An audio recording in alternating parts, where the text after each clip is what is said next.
you make of just the consistency that Scotty's given you this season, and I guess where are his qualities that allow him to step in when Ja's out and play this way so often? Yeah, I think it's who he is as a person, very consistent. I think that translates into his game.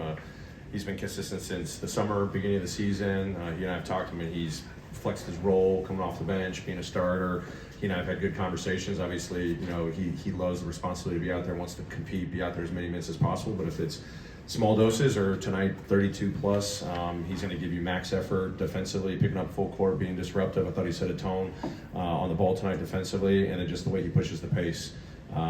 For the majority of his minutes that he's out there, getting stops, pushing the ball, outletting, his playmaking's getting better, navigating pick and rolls, building chemistry with, Zach and BC. But he's one of our guys that can really get to the paint consistently. And the fact that he's turning that into playmaking, at times finishing and making the right reads, and he's still got some reads that he's got to clean up for sure. But his progress has been great since the start of the year.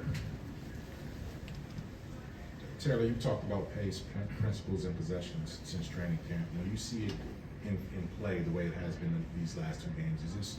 Are you seeing teams sort of wear down trying to keep up with you guys, especially towards the middle and late parts of the game?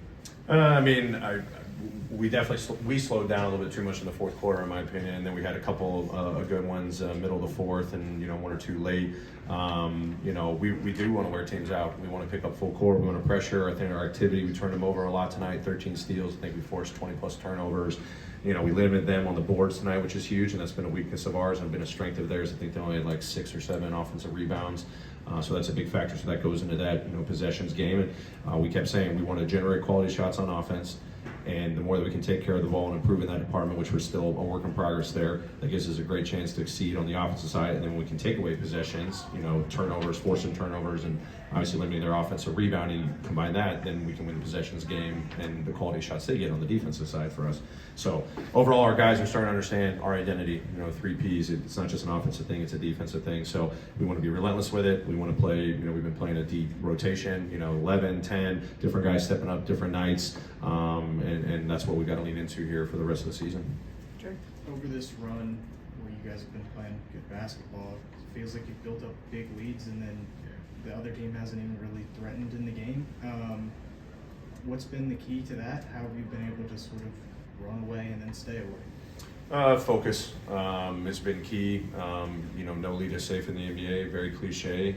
Even being up 20 at halftime, we were up 30 the other night against Golden State, but we won the third quarter. And granted, we tied the third quarter, but we didn't lose the third quarter. So you can continue to maintain your foot on the gas pedal. And then we keep talking about having a nonstop mentality. Are we going to be the team that's just going to be just proactive, offensively, defensively, no matter what's happening throughout the game? Runs are going to happen. How do we respond with those runs? How do we build a run on top of a run and not just trade back and forth? And it's not always perfect, but our guys maintain a nonstop mentality even when we start subbing throughout the game. Has been pretty impressive, and you've got to have that consistently every night. So as long as we're keeping it simple, and that's the mentality, if we can stay locked into that and focused on that, that usually serves us pretty well. Taylor, 27 threes on Thursday, 18 more threes made tonight.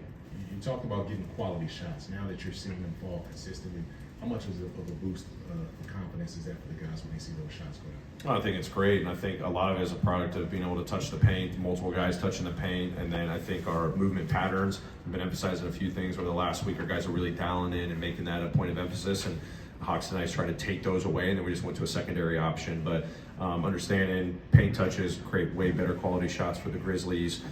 It's the energy of that ball. You just see guys moving, and they're shooting with confidence. They're shooting in rhythm a lot more, and it's not a standstill. And that's something that we got to keep pressing into, because there's a big difference. We're not getting those rhythm shots, drive, kick, swings, versus we're just kind of passing around the perimeter, and it's just sizing up threes. So we've got to get those rhythm threes a lot more, and still score the paint as much as we can too. More of a big picture question here, but you talk about the 3 Ps a lot. It feels like Santi in particular does a really good job of doing those sorts of things.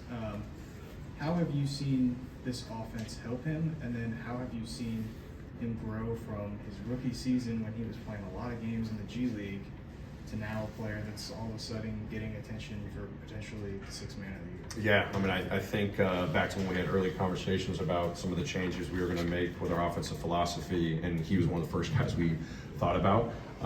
Just how he was going to thrive in this, because he's got athletic ability to run the floor. Then he's had great opportunities there. You see him get lob dunks. You see him sprinting, getting threes. He can push the ball in transition. So it's not just one or two guys in attack mode. It's him.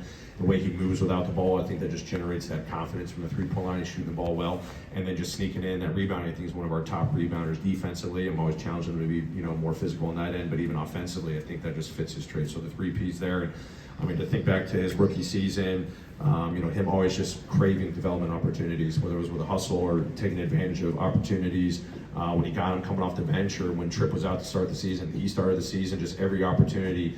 I think he's just really grabbed it and made the most of it. And then you throw in the national team evolution from the last 2 summers. I think this last summer was a huge boost for him. Just as his body matures, his mind's maturing, his game's evolving as well. And hopefully the system is kind of unlocked a little bit more. And as I've said, just a competitive, fiery Santi, which he's continued to develop that over the years, is the best version. And luckily, hopefully he gets recognized for that, but he still knows he's got a lot more work to do. But I love the boost he gives us when he comes off the bench.